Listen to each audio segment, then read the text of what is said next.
हरे कृष्ण, जय श्री हरि। संगीता धर्मसागर चैनल में आप सभी भक्तों का दिल से स्वागत है। ज्येष्ठ मास का यह दिव्य दिन अपने साथ अनेक दुर्लभ और पुण्यदायी संयोग लेकर आया है। आज की यह कथा केवल एक कथा नहीं, बल्कि धर्म, भक्ति, सौभाग्य और कर्म के गूढ़ रहस्यों का दिव्य संगम है। आज 16 मई 2026 शनिवार का दिन अत्यंत ही विशेष और आध्यात्मिक ऊर्जा से परिपूर्ण माना जा रहा है। आज ज्येष्ठ मास की पावन अमावस्या तिथि है और इसके साथ ही आज शनि अमावस्या, शनि जयंती और सुहागिन महिलाओं का पवित्र वट सावित्री व्रत भी रखा जाएगा। ऐसा अद्भुत संयोग बहुत दुर्लभ माना जाता है। आज के प्रमुख व्रत और पर्व इस प्रकार से है। शनि अमावस्या, जब अमावस्या तिथि शनिवार के दिन आती है तब उसे शनि अमावस्या कहा जाता है। इस दिन शनिदेव की पूजा, पीपल पूजन, दान पुण्य और हनुमान जी की आराधना करने से शनि दोष, साढ़े साती और जीवन की बाधाओं में राहत मिलने की मान्यता है। और शनि जयंती, धार्मिक मान्यताओं के अनुसार आज सूर्य पुत्र भगवान शनिदेव का प्राकट्य दिवस माना जाता है। जो भक्त आज श्रद्धा से ओम शम शनिश्चराय नमः इस मंत्र का जप करते हैं, तेल अर्पित करते हैं और गरीबों की सहायता करते हैं, उन पर शनि देव विशेष कृपा बरसाते हैं। अब बात करते हैं वट सावित्री व्रत की। यह व्रत अखंड सौभाग्य, पति की दीर्घायु और सुखी वैवाहिक जीवन के लिए रखा जाता है। माता सावित्री ने अपने तप और पतिव्रत धर्म के बल पर यमराज से अपने पति सत्यवान के प्राण वापस प्राप्त किए थे। इसी कारण यह व्रत स्त्रियों के लिए अत्यंत शुभ और पुण्यदायी माना जाता है। तो आइए अब बात करते हैं आज के शुभ मुहूर्तों के बारे में। आज ब्रह्म मुहूर्त सुबह 4:06 से 4:48 तक, सूर्य उदय होगा सुबह 5:29 पर, सूर्यास्त होगा शाम 7:05, अभिजीत मुहूर्त होगा दोपहर 11:51 से 12:45 तक और आज राहु काल सुबह 8:54 से 10:36 तक रहेगा। और आज का दिव्य मंत्र इस प्रकार से है, ओम शम शनिश्चराय नमः या फिर ओम नमः शिवाय। तो आइए भक्तों, पूरे भक्ति, श्रद्धा और पूर्ण विश्वास के साथ आज की दिव्य कथा और महिमा का शुभारंभ करते हैं। हे प्रिय भक्तों, क्या आपने कभी सुना है कि ज्येष्ठ अमावस्या के इस पावन दिन पर सुनाई जाने वाली एक ऐसी दिव्य कथा भी है जिसे सुनने मात्र से जीवन के दुख, दरिद्रता, ग्रह बाधाएं और अकाल मृत्यु का भय दूर हो जाता है। कहा जाता है कि इस पावन अमावस्या पर जो भक्त सच्चे मन से व्रत करता है, पीपल और वट वृक्ष की पूजा करता है और इस कथा का श्रद्धा से श्रवण करता है, उसके परिवार में सुख शांति बनी रहती है, पति पत्नी के संबंधों में प्रेम बढ़ता है और भगवान स्वयं उसके जीवन की रक्षा करते हैं। तो आज मैं आपको ज्येष्ठ अमावस्या की एक ऐसी सत्य और चमत्कारी कथा सुनाने जा रही हूँ जिसमें भक्ति है, त्याग है, सेवा है, एक पतिव्रता स्त्री का तेज है और ऐसा चमत्कार जिसे सुनकर आपकी आंखें भी नम हो जाएगी। तो हे प्रिय भक्तों, सच्चे मन से कमेंट में लिखिए हर हर महादेव, जय मां गंगे। और आइए पूरी श्रद्धा और भक्ति के साथ इस पावन कथा का श्रवण करते हैं। इसके बाद आज की महत्तम कथा सुनेंगे। प्राचीन भारत की बात है। एक छोटे से गांव में एक अत्यंत गरीब ब्राह्मण अपने परिवार के साथ रहता था। उसका जीवन बहुत कठिनाइयों से भरा हुआ था। मिट्टी की टूटी हुई झोंपड़ी, बरसात में टपकती छत और कई बार तो घर में अन्न का एक दाना भी नहीं होता था। लेकिन हे प्रिय भक्तों, गरीबी के बावजूद भी उस ब्राह्मण परिवार के संस्कार बहुत ऊंचे थे। ब्राह्मण और उसकी पत्नी दिन रात भगवान का नाम जपते और जैसे तैसे अपना जीवन व्यतीत करते थे। उनकी एक पुत्री थी जिसका नाम था गौरी। गौरी धीरे धीरे बड़ी होने लगी और समय के साथ उसकी सुंदरता और गुणों की चर्चा पूरे गांव में होने लगी। वह अत्यंत संस्कारी, विनम्र और सेवा भाव रखने वाली कन्या थी। उसकी आंखों में करुणा थी और उसके मुख पर एक ऐसा तेज था कि मानो स्वयं मां लक्ष्मी ने उसे आशीर्वाद दिया हो। लेकिन हे प्रिय भक्तों, कहते हैं ना, कभी कभी भाग्य मनुष्य की सबसे बड़ी परीक्षा लेता है। गरीबी इतनी अधिक थी कि ब्राह्मण अपनी पुत्री का विवाह करने में असमर्थ था। दिन रात यही चिंता उसे भीतर से तोड़ रही थी। एक दिन शाम के समय जब आकाश में काले बादल छा रहे थे, ठंडी हवाएं चल रही थी और गांव के मंदिर में शंख की ध्वनि गूंज रही थी, उसी समय एक तेजस्वी साधु उस गांव में पधारे। उनके शरीर से अद्भुत तेज निकल रहा था। लंबे जटाजूट, हाथ में कमंडल और आंखों में ऐसी दिव्य चमक कि मानो वे कोई साधारण मनुष्य नहीं बल्कि स्वयं कोई सिद्ध महात्मा हो। ब्राह्मण ने विनम्रता से उन्हें अपने घर बुलाया और घर में खाने को कुछ विशेष नहीं था, लेकिन फिर भी ब्राह्मणी ने प्रेम से रूखी सूखी रोटियां और थोड़ा सा साग साधु के सामने परोस दिया। हे प्रिय भक्तों, भगवान को भोजन नहीं, भाव चाहिए। साधु महाराज उस परिवार की सेवा और विनम्रता देखकर बड़े खुश हुए। तभी गौरी ने आकर साधु के चरण स्पर्श किए। साधु कुछ क्षणों तक उसकी हथेली को ध्यान से देखते रहे और फिर अचानक उनका चेहरा गंभीर हो गया। उन्होंने धीमे स्वर में कहा, हे पुत्री, तुम बड़ी ही भाग्यशाली हो। तुम्हारे भीतर देवी समान गुण है। लेकिन इतना सुनते ही ब्राह्मण दंपति घबरा गए। ब्राह्मण ने कांपती आवाज में पूछा, महाराज क्या बात है? साधु ने गहरी सांस ली और बोले, इस कन्या के हाथ में विवाह रेखा बहुत कमजोर है। इसके भाग्य में वैधव्य योग दिखाई दे रहा है। बस यह सुनते ही जैसे उस झोंपड़ी पर दुखों का पहाड़ टूट पड़ा। ब्राह्मणी यह सुनकर फूट फूट कर रोने लगी और ब्राह्मण के हाथ भी कांपने लगे। गौरी शांत खड़ी रही, लेकिन उसकी आंखों में आंसू छलक उठे। हे प्रिय भक्तों, उस रात उस छोटे से घर में कोई नहीं सो पाया। चारों ओर केवल सन्नाटा ही सन्नाटा था और भगवान से की जा रही थी प्रार्थनाएं। अगले दिन ब्राह्मण दंपति ने साधु महाराज के चरण पकड़ लिए। हे महाराज, हमारी पुत्री को बचा लीजिए, कोई तो उपाय बताइए। साधु महाराज कुछ देर ध्यान में बैठे। उनकी आंखें बंद थी, मानो वे अपनी दिव्य दृष्टि से भविष्य देख रहे हों। और कुछ समय के बाद उन्होंने अपनी आंखें खोली और फिर बोले, यहां से कुछ दूरी पर एक गांव में सोना नाम की एक धोबिन रहती है। वह बड़ी ही पतिव्रता और धर्मपरायण स्त्री है। उसके सतीत्व का तेज इतना प्रबल है कि मृत्यु भी उसके पति के समीप आने से डरती है। यदि तुम्हारी पुत्री सच्चे मन से उसकी सेवा करे और वह अपने मांग का सिंदूर इस कन्या को दे दे, तो इसका वैधव्य योग समाप्त हो सकता है। बस यह सुनते ही उस परिवार में आशा की एक छोटी सी किरण जाग उठी और अगले ही दिन गौरी सुबह अंधेरे में उठकर उस गांव को जाने लगी। हे प्रिय भक्तों, वह इतनी सुबह निकलती थी कि सूर्य की पहली किरण भी धरती पर नहीं पहुंचती थी। चारों ओर घना अंधेरा, कहीं दूर मंदिर की घंटियों की धीमी आवाज, ठंडी हवाएं और उस सुनसान रास्ते पर अकेली चलती हुई गौरी। वह चुपचाप सोना धोबन के घर पहुंचती, आंगन साफ करती, बर्तन मांजती, कपड़े धोती, चूल्हा जलाती और सबके उठने से पहले ही वापस लौट आती। कई दिनों तक यही चलता रहा। सोना धोबन को बड़ा आश्चर्य हुआ कि रोज सुबह घर का सारा काम कौन कर जाता है भला।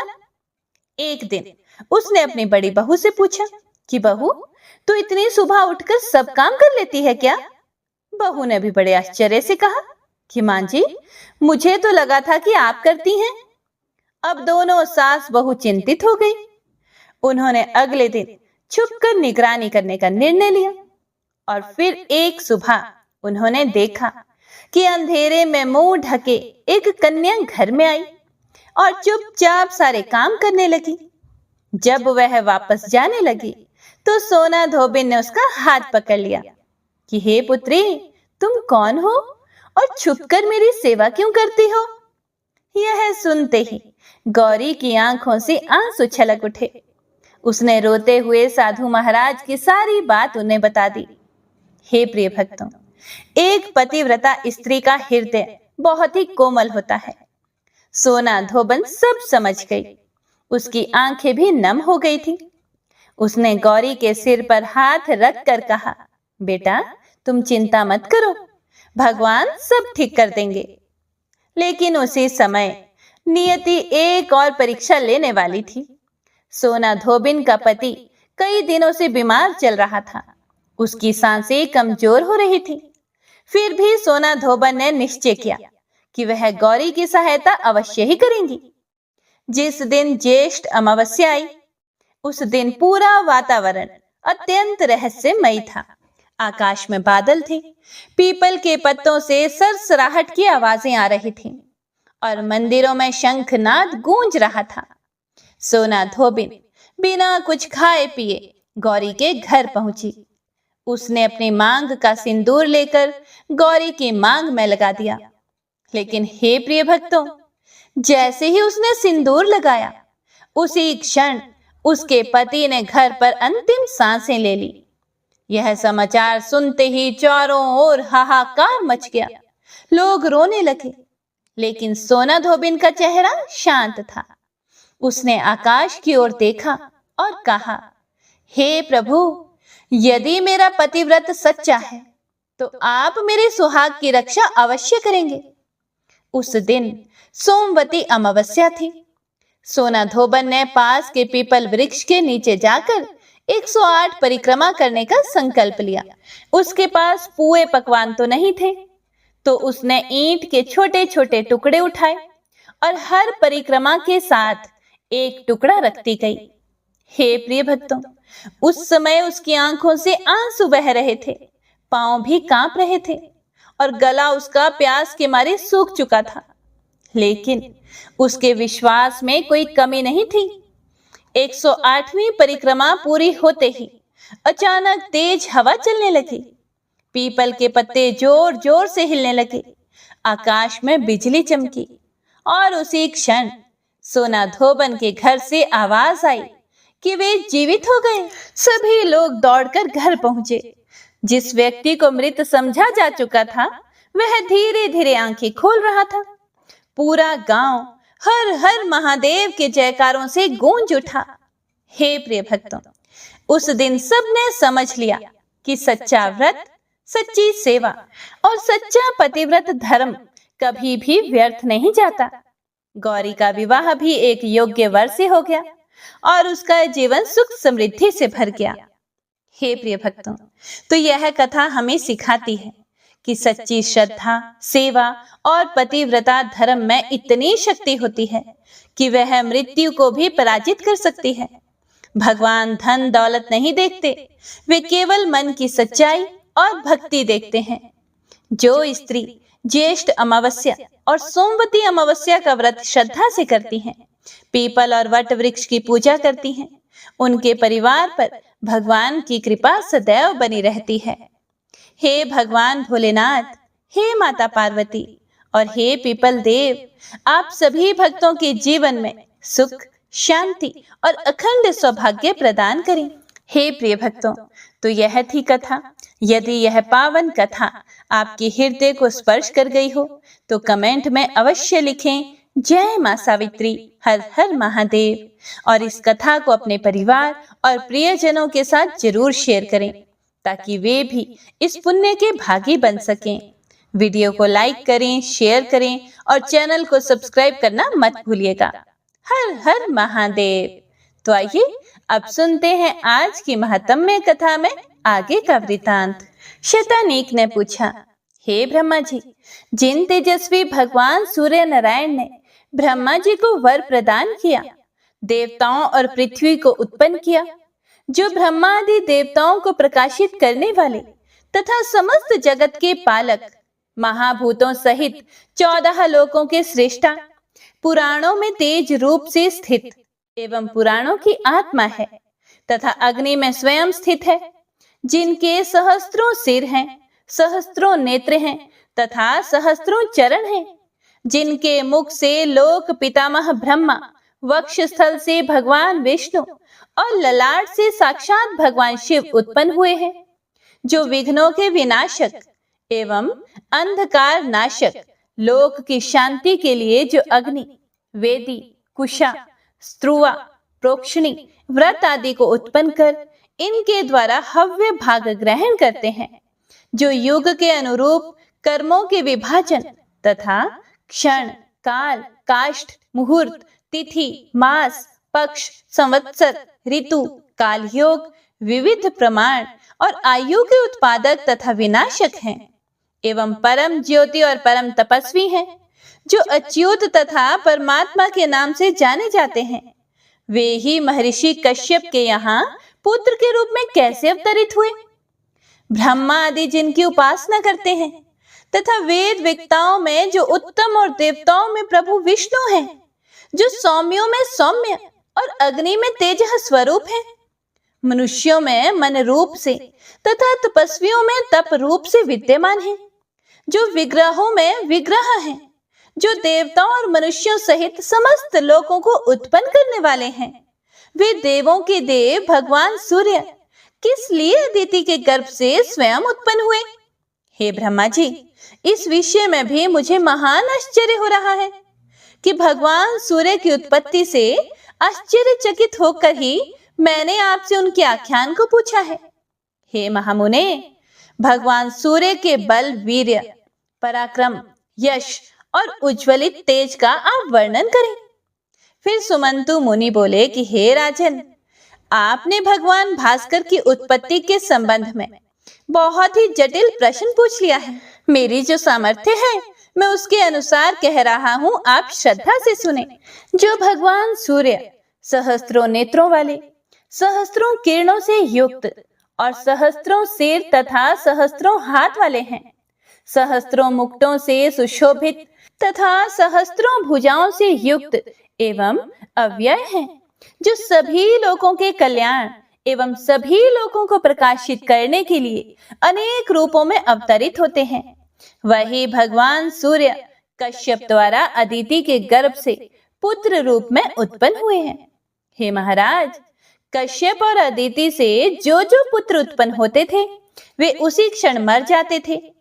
इस पुत्र विनाशक को देखकर पुत्र शोक से दुखी माता अदिति व्याकुल होकर अपने पति महर्षि कश्यप के पास गई और अदिति ने देखा कि महर्षि कश्यप अग्नि के समान तेजस्वी, दंड धारण किए, कृष्ण मृग चरम पर आसीन तथा वलकल धारण किए हुए भगवान भास्कर के सदृश ददीप्यमान हो रहे हैं। इस प्रकार से उन्हें स्थित देखकर अदिति ने प्रार्थना करते हुए उनसे कहा कि हे देव, आप इस तरह निश्चिंत होकर क्यों बैठे हैं? मेरे पुत्र उत्पन्न होते ही मृत्यु को प्राप्त होते जा रहे हैं। अदिति के इस वचन को सुनकर ऋषियों में उत्तम कश्यप जी ब्रह्मलोक गए और उन्होंने अदिति की बातें ब्रह्मा जी को बतलाई। फिर ब्रह्मा जी ने कहा कि पुत्र, हमें भगवान भास्कर के परम दुर्लभ स्थान पर चलना चाहिए। ऐसा कहकर ब्रह्मा कश्यप और अदिति के साथ विमान पर आरूढ़ होकर सूर्य देव के भवन को गए। उस समय सूर्य लोक की सभा में कहीं वेद ध्वनि हो रही थी तो कहीं यज्ञ हो रहा था। ब्राह्मण वेद की शिक्षा दे रहे थे और 18 पुराणों के ज्ञाता, विद्या विशारद आदि सभी सूर्य की उपासना में लगे हुए थे। विद्वान ब्राह्मण जप, तप, हवन आदि में संलग्न थे। उस सभा में रश्मिमाली भगवान दिवाकर को महर्षि कश्यप आदि ने देखा। देवताओं के गुरु बृहस्पति, असुरों के गुरु शुक्राचार्य आदि भी वहीं पर भगवान सूर्य की उपासना कर रहे थे। ब्रह्मा जी ने भगवान भास्कर से निवेदन किया कि हे भगवान, आप देव माता अदिति के गर्भ से उत्पन्न होकर लोक का कल्याण कीजिए। इस त्रिलोक्य को अपने तेज से प्रकाशित कीजिए और देवताओं को वर दीजिए, असुरों का विनाश एवं अदिति पुत्रों की रक्षा कीजिए। फिर भगवान सूर्य ने कहा, आप जैसा कह रहे हैं वैसा ही होगा। यह सुनकर प्रसन्न होकर महर्षि कश्यप देवी अदिति के साथ अपने आश्रम में वापस चले गए और ब्रह्मा जी भी अपने लोक को चले गए।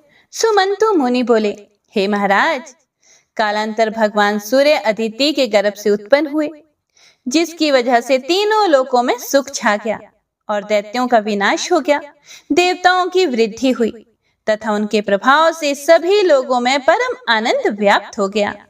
इस प्रकार देव माता अदिति के गर्भ से भगवान सूर्य के जन्म ग्रहण करने पर आकाश में दुंदुभियां बजने लगी, गंधर्वगण गान करने लगे। भगवान सूर्य की सभी देवगण, ऋषि, महर्षि, दक्ष, प्रजापति आदि स्तुति करने लगे।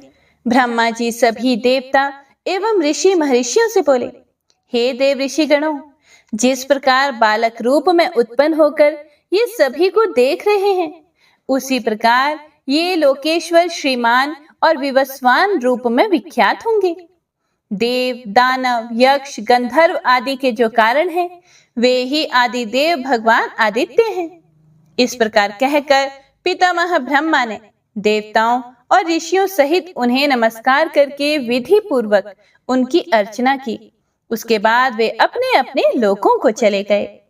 वेदों द्वारा ज्ञेय तथा इंद्रादि 12 नामों से युक्त भगवान सूर्य को पुत्र रूप में प्राप्त करके महर्षि कश्यप अदिति के साथ परम संतुष्ट हो गए एवं सारा विश्व हर्ष से व्याप्त हो गया तथा सभी राक्षस भयभीत हो गए।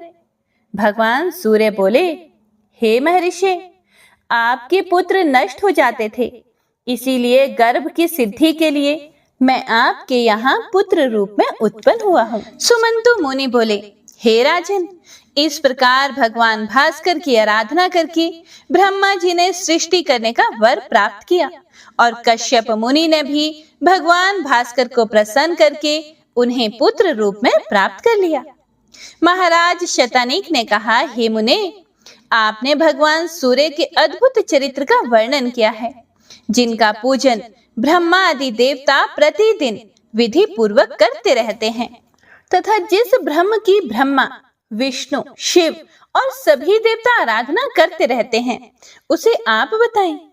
सुमंतु मुनि बोले, हे राजन, एक बार भगवान विष्णु और ब्रह्मा जी हिमाचल पर गए। वहां उन्होंने देखा कि भगवान शिव सिर पर अर्धचंद्र धारण किए भगवान विवस्वान की पूजा कर रहे हैं।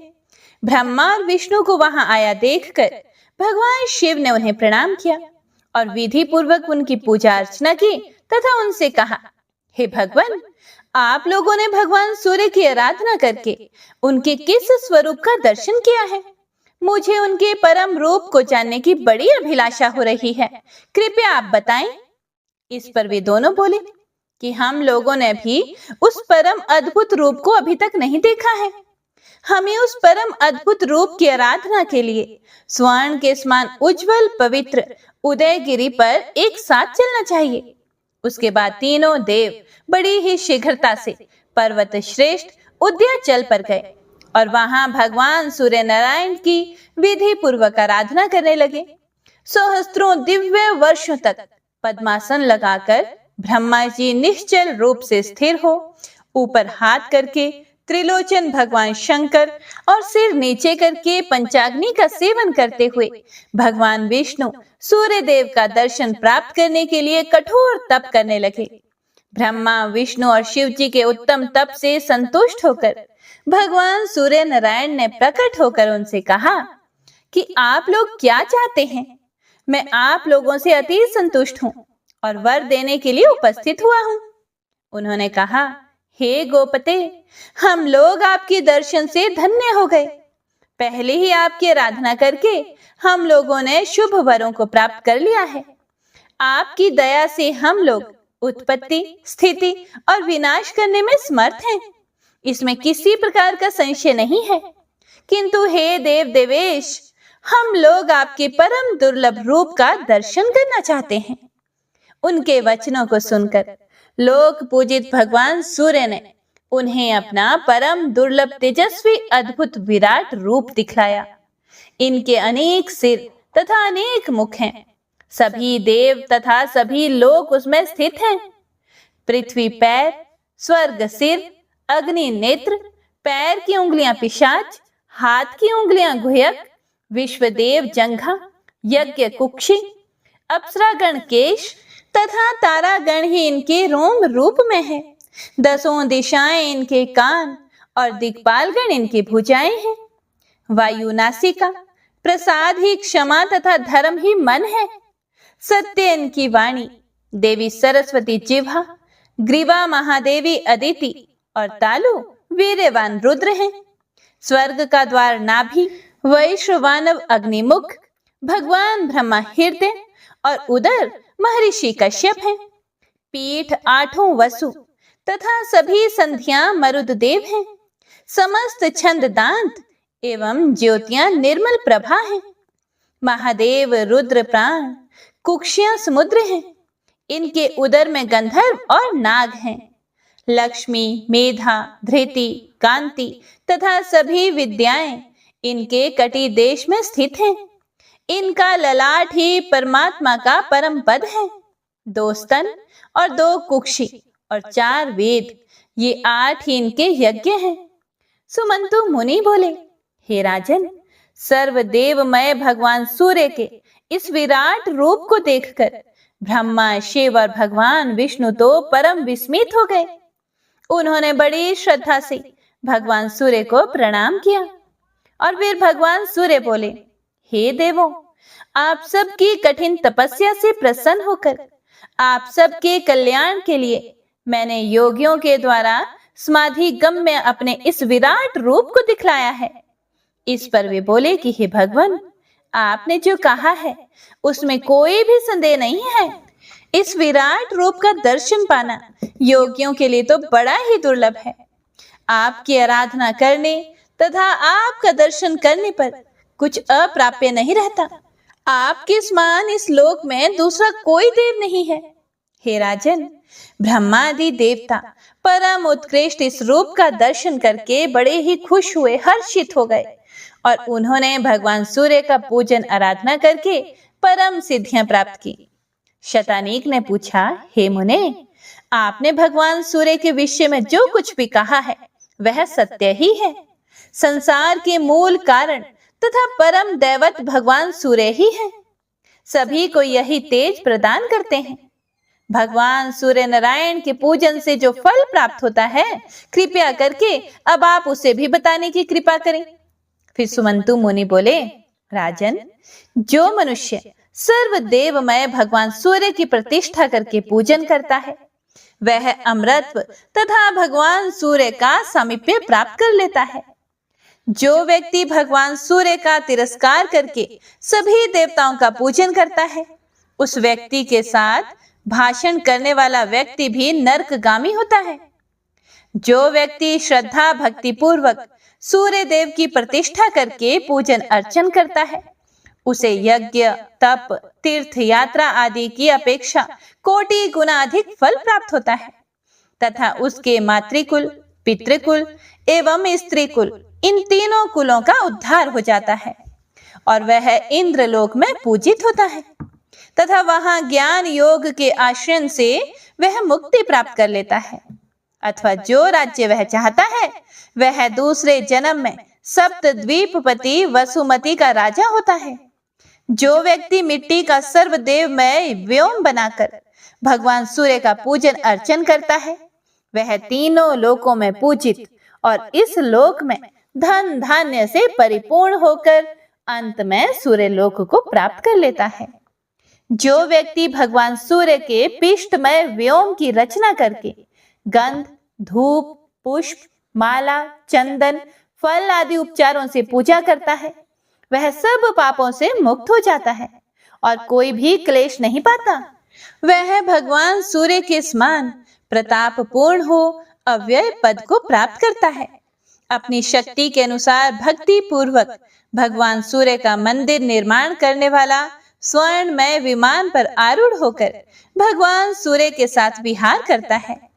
यदि साधन संपन्न होने पर भी श्रद्धा भक्ति से शून्य होकर मंदिर आदि का निर्माण करता है तो उसे कोई फल नहीं होता। इसीलिए अपने धन का 3 भाग करना चाहिए। उसमें से 2 भाग धर्म तथा अर्थोपार्जन में व्यय करें और 1 भाग से जीवन यापन करें। धन संपत्ति से संपन्न रहने पर भी यदि कोई बिना भक्ति के अपना सर्वस्व भगवान सूर्य के लिए अर्पण कर दे, तब भी वह धर्म का भागी नहीं होता, क्योंकि इसमें भक्ति की ही प्रधानता है। मानव संसार में दुख और शोक से व्याकुल होकर तब तक भटकता है जब तक भगवान सूर्य की पूजा नहीं करता। संसार में आसक्त प्राणियों को भगवान सूर्य के अतिरिक्त और कौन ऐसा देवता है जो बंधन से छुटकारा दिला सकता है? सुमंतु मुनि बोले कि हे राजन, अमित तेजस्वी भगवान सूर्य को स्नान कराते समय जय आदि मांगलिक शब्दों का उच्चारण करना चाहिए तथा शंख, भेरी आदि के द्वारा मंगल ध्वनि करनी चाहिए। तीनों संध्याओं में वैदिक ध्वनियों से श्रेष्ठ फल होता है। शंख आदि मांगलिक वाद्यों के सहारे निराजन करना चाहिए। जितने क्षणों तक भक्त निराजन करता है, उतने योग सहस्त्र वर्ष वह दिव्य लोक में प्रतिष्ठित होता है। भगवान सूर्य को कपिला गौ के पंचगव्य से और मंत्रपूत कुश युक्त जल से स्नान कराने को ब्रह्म स्नान कहते हैं, और वर्ष में एक बार भी ब्रह्म स्नान कराने वाला व्यक्ति सभी पापों से मुक्त होकर सूर्य लोक में प्रतिष्ठित होता है। जो पितरों के उद्देश्य से शीतल जल से भगवान सूर्य को स्नान कराता है, उसके पितृ नरकों से मुक्त होकर स्वर्ग चले जाते हैं। मिट्टी के कलश की अपेक्षा ताम्र कलश से स्नान कराना 100 गुना श्रेष्ठ होता है। इसी प्रकार चांदी आदि के कलश द्वारा स्नान कराने से और अधिक फल प्राप्त होता है। भगवान सूर्य के दर्शन से स्पर्श करना श्रेष्ठ है और स्पर्श से पूजा श्रेष्ठ है, तथा घृत स्नान कराना उससे भी श्रेष्ठ है। इस लोक और परलोक में प्राप्त होने वाले पापों के फल भगवान सूर्य को घृत स्नान कराने से नष्ट हो जाते हैं एवं पुराण श्रवण के 7 जन्मों के पाप भी दूर हो जाते हैं। 100 पल अर्थात लगभग 6 किलो 20 ग्राम प्रमाण से अर्थात जल, पंचामृत आदि से स्नान कराना स्नान कहलाता है। 25 पल अर्थात लगभग 1.5 किलो से स्नान कराना अभ्यंग स्नान कहलाता है, और 2000 पल अर्थात लगभग 124 किलो से स्नान कराने को महास्नान कहते हैं। जो मानव भगवान सूर्य को पुष्प फल से युक्त अर्घ प्रदान करता है, वह सभी लोकों में पूजित होता है और स्वर्ग लोक में आनंदित होता है। जो अष्टांग अर्घ अर्थात जल, दूध, कुश का अग्रभाग, घी, दही, मधु, लाल कनेर का फूल तथा लाल चंदन बनाकर भगवान सूर्य को निवेदित करता है, वह 10,000 वर्ष तक सूर्य लोक में विहार करता है। यह अष्टांग अर्घ भगवान सूर्य को अत्यंत प्रिय है। बांस के पात्र से अर्घ दान करने से 100 गुना फल मिट्टी के पात्र से होता है। मिट्टी के पात्र से 100 गुना फल ताम्र के पात्र से होता है, और पलाश एवं कमल के पत्तों से अर्घ देने पर ताम्र पात्र का फल प्राप्त होता है। रजत पात्र के द्वारा अर्घ प्रदान करना लाख गुना फल देता है। स्वर्ण पात्र के द्वारा दिया गया अर्घ कोटि गुना फल देने वाला होता है। इसी प्रकार स्नान, अर्घ, नैवेद्य, धूप आदि का क्रमशः विभिन्न पात्रों की विशेषता से उत्तरोत्तर श्रेष्ठ फल प्राप्त होता है। धनिक या दरिद्र दोनों को समान ही फल मिलता है, लेकिन जो भगवान सूर्य के प्रति भक्ति भावना से संपन्न रहता है, उसे अधिक फल मिलता है। वैभव रहने पर भी मोहवश जो पूर्व विधि विधान के साथ पूजन आदि नहीं करता, वह लोभ से आक्रांत चित्त होने के कारण उसका फल नहीं प्राप्त कर पाता। इसीलिए मंत्र, फल, जल तथा चंदन आदि से विधि पूर्वक सूर्य की पूजा करनी चाहिए। इससे वह अनंत फल को प्राप्त करता है। इस अनंत फल प्राप्ति में भक्ति ही मुख्य हेतु है। भक्ति पूर्वक पूजा करने से वह 100 दिव्य कोटि वर्ष सूर्य लोक में प्रतिष्ठित होता है। हे राजन, सूर्य को भक्ति पूर्वक तालपत्र का पंखा समर्पित करने वाला 10,000 वर्ष तक सूर्य लोक में निवास करता है। मयूर पंख का सुंदर पंखा सूर्य को समर्पित करने वाला 100 कोटि वर्षों तक सूर्य लोक में निवास करता है। हे राजन, हजारों पुष्पों से कनेर का पुष्प श्रेष्ठ है। हजारों बिल्व पत्रों से एक कमल पुष्प श्रेष्ठ है और हजारों कमल पुष्पों से एक अगस्त्य पुष्प श्रेष्ठ है। हजारों अगस्त्य पुष्पों से एक मोगरा पुष्प श्रेष्ठ है और सहस्त्र कुशाओं से शमी पत्र श्रेष्ठ है तथा हजार शमी पत्रों से नील कमल श्रेष्ठ है। सभी पुष्पों में नील कमल ही श्रेष्ठ है। लाल कनेर के द्वारा जो भगवान सूर्य की पूजा करता है वह अनंत कल्पों तक सूर्य लोक में सूर्य के समान श्रीमान तथा पराक्रमी होकर निवास करता है। चमेली, गुलाब, विजय, श्वेत मदार तथा अन्य श्वेत पुष्प श्री श्रेष्ठ माने गए हैं। नाग, चंपक, सदाबहार पुष्प, मोगरा ये सब सामान ही माने गए हैं। गंध युक्त लेकिन अपवित्र पुष्पों को देवताओं पर नहीं चढ़ाना चाहिए। गंधहीन होते हुए भी पवित्र कुशादिकों को ग्रहण करना चाहिए। पवित्र पुष्प सात्विक पुष्प हैं और अपवित्र पुष्प तामसी हैं। रात्रि में मोगरा और कदम्ब का पुष्प चढ़ाना चाहिए। अन्य सभी पुष्पों को दिन में ही समर्पित करना चाहिए। अध खिले पुष्प तथा अपक्व पदार्थ भगवान सूर्य को नहीं चढ़ाने चाहिए। फलों के ना मिलने पर पुष्प, पुष्प ना मिलने पर पत्र और इनके अभाव में तृण, गुल्म और औषध भी समर्पित किए जा सकते हैं। इन सब के अभाव में मात्र भक्ति पूर्वक पूजन आराधना से ही भगवान प्रसन्न हो जाते हैं। जो माघ मास के कृष्ण पक्ष में सुगंधित मुक्ता पुष्पों द्वारा सूर्य की पूजा करता है उसे अनंत फल प्राप्त होता है। संयत चित्त होकर करवीर पुष्पों से पूजा करने वाला सभी पापों से रहित होकर सूर्य लोक में प्रतिष्ठित होता है। अगस्त्य के पुष्पों से जो एक बार भी भक्ति पूर्वक सूर्य की पूजा करता है वह 10 लाख गौदान का फल प्राप्त करता है और उसे स्वर्ग प्राप्त होता है। मालती, रक्तकमल, चमेली, पुनाग, चंपक, अशोक, श्वेत मंदार, कचनार, अंधुक, करवीर, कलहार, शमी, तगर, कनेर, केसर, अगस्त्य, बक तथा कमल पुष्पों द्वारा यथाशक्ति भगवान सूर्य की पूजा करने वाला कोटि सूर्य के समान ददीप्यमान विमान से सूर्य लोक को प्राप्त करता है अथवा पृथ्वी या जल में उत्पन्न पुष्पों द्वारा श्रद्धा पूर्वक पूजन करने वाला सूर्य लोक में प्रतिष्ठित होता है। हे प्रिय भक्तों, आगे सुमंतु मुनि बोले कि हे राजन, अब आप भगवान सूर्य को अत्यंत प्रिय सूर्य षष्ठी व्रत के विषय में भी सुनो। सूर्य षष्ठी व्रत करने वाले को जितेंद्रिय एवं क्रोध रहित होकर अयाचित व्रत का पालन करते हुए भगवान सूर्य की पूजा में तत्पर रहना चाहिए। व्रती को अल्प और सात्विक भोजी तथा रात्रि भोजी होना चाहिए। स्नान एवं अग्नि कार्य करते रहना चाहिए और अधाशायी होना चाहिए। मध्याह्न में देवताओं द्वारा, पूर्वाह्न में ऋषियों द्वारा, अपराह्न में पितरों द्वारा और संध्या में गुह्यकों द्वारा भोजन किया जाता है। इसीलिए इन सभी कालों का अतिक्रमण करके सूर्यव्रती के भोजन का समय रात्रि ही माना गया है। मार्गशीर्ष मास की कृष्ण पक्ष की षष्ठी से यह व्रत आरंभ करना चाहिए। इस दिन भगवान सूर्य के अंशुमान नाम से पूजा करनी चाहिए तथा रात्रि में गोमूत्र का प्राशन करके निराहार होकर विश्राम करना चाहिए। ऐसा करने वाला व्यक्ति अति रात्रि यज्ञ का फल प्राप्त करता है। इसी प्रकार पौष में भगवान सूर्य की सहस्त्रांशु नाम से पूजा करें तथा घी का प्राशन करें।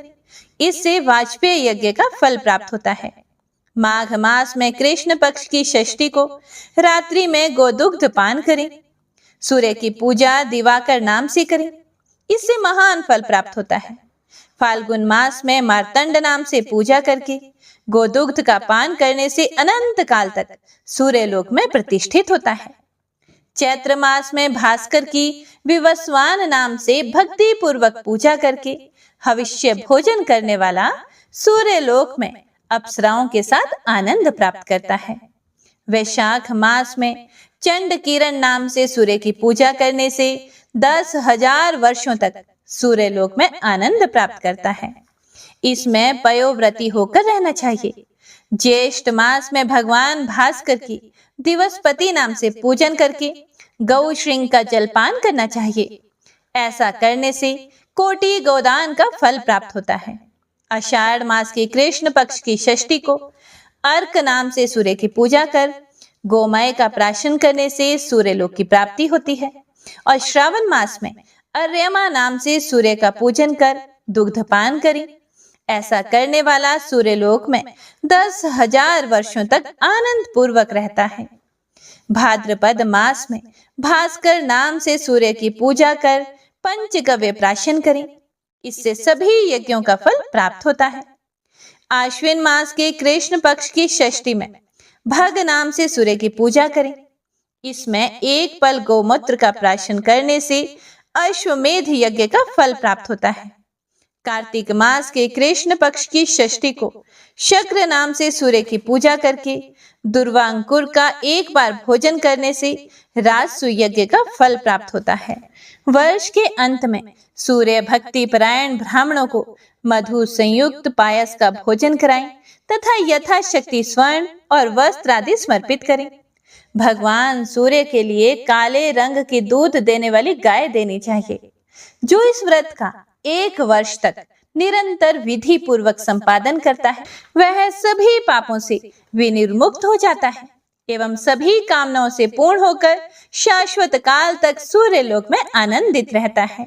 सुमंतु मुनि बोले कि हे राजन, इस कृष्ण षष्ठी व्रत को भगवान सूर्य ने अरुण से कहा था। यह व्रत सभी पापों का नाश करने वाला है।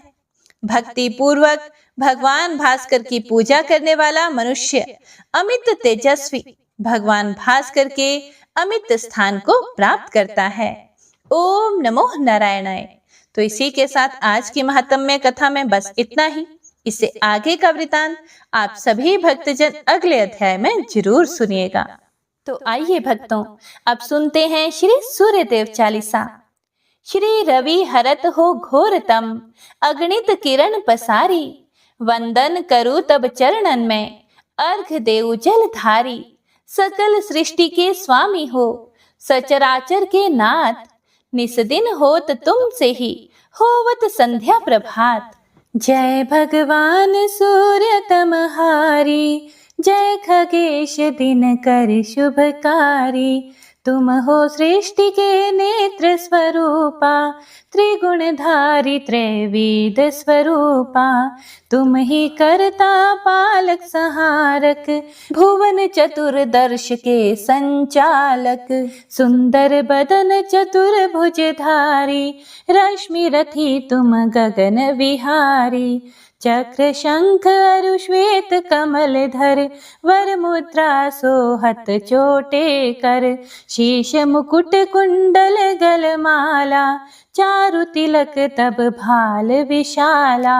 सप्त अश्वरथ अति द्रुतगामी, अरुण साथी गति अविरामी। रक्त वरुण आभूषण धारक, अति प्रिय तोहे लाल पदारथ। सर्वात्मा कहे तुम्हें ऋग्वेदा, मित्र कहे तुमको सब वेदा। पंच देवों में पूजे जाते, मन वांछित फल साधक पाते। द्वादश नाम जाप उद्धारक, रोग शोक अरु कष्ट निवारक। माँ कुंती तब ध्यान लगायो, दानवीर सुत कर्ण सो पायो। राजा युधिष्ठिर तब जस गायो, अक्षय पात्र वो वन में पायो। शस्त्र त्याग अर्जुन अकुरायो, बन आदित्य हृदय से पायो। विंध्याचल तब मार्ग में आयो, हाहाकार तिमिर से छायो। मुनि अगस्त्य गिरि गर्व मिटायो, निज टक बल से विंध्य नवायो। मुनि अगस्त्य तब महिमा गाई, सुमिर भय विजय रघुराई। तोहे विरोक मधुर फल जाना, मुख मैलिन ही तोहे हनुमाना। तब नंदन शनि देव कहा, भावे, पवन के सुत शनि तीर मिटावे। यज्ञ व्रत स्तुति तुम्हारी कीन्ही, भेंट शुक्ल यजुर्वेद की दिन ही। सूर्यमुखी खरी तर तब रूपा, कृष्ण सुदर्शन भानु स्वरूपा। नमन तोहे ओंकार स्वरूपा, नमन आत्मा अरुकाल स्वरूपा। दिग दिगंत तब तेज प्रकाशे, उज्ज्वल रूप तुम्ही आकाशे। दश दिगपाल करत तब सुमिरन, अंजलि नित्य करत हैं अर्पण। त्रिविध ताप हरता तुम भगवन, ज्ञान ज्योति करता तुम भगवन। सफल बनावे तब आराधना, गायत्री जप सरल है साधन। संध्या त्रिकाल करत जो कोई, पावे कृपा सदा तब वोही। चित शांति सूर्याष्टक देव, व्याधि अपाधि सब हर लेवे। अष्टदल कमल यंत्र शुभकारी, पूजा उपासन तब सुखकारी। माघ मास शुद्ध सप्तमी पावन, आरंभ हो तब शुभ व्रत पालन। भानु सप्तमी मंगलकारी, भक्ति दायिनी दोषण हारी। रविवासर जो तुमको ध्यावे, पुत्रादिक दुख वैभव पावे। पाप रूपी पर्वत के विनाशी, व्रज रूप तुम हो अविनाशी। राहु आन तब ग्रास बनावे, ग्रहण सूर्यता को लग जावे। धर्म दान तप करते हैं साधक, मिटत राहु तब पीड़ा बाधक। सूर्य देव तब कृपा कीजे, दीर्घ आयु बल बुद्धि दीजे। सूर्य उपासना कर नित ध्यावे, कुष्ठ रोग से मुक्ति पावे। दक्षिण दिशा तोरी गति जावे, दक्षिणायन वो ही कहलावे। उत्तर मार्गी तोरो रथ होवे, उत्तरायण तब वो कहलावे। मन अरु वचन कर्म हो पावन, संयम करता भलित आराधना। भरत दास चिंतन करत, घर दिन कर तब ध्यान। रखियो कृपा इस भक्त पे, तुम्हारी सूर्य भगवान। जय सूर्यदेव।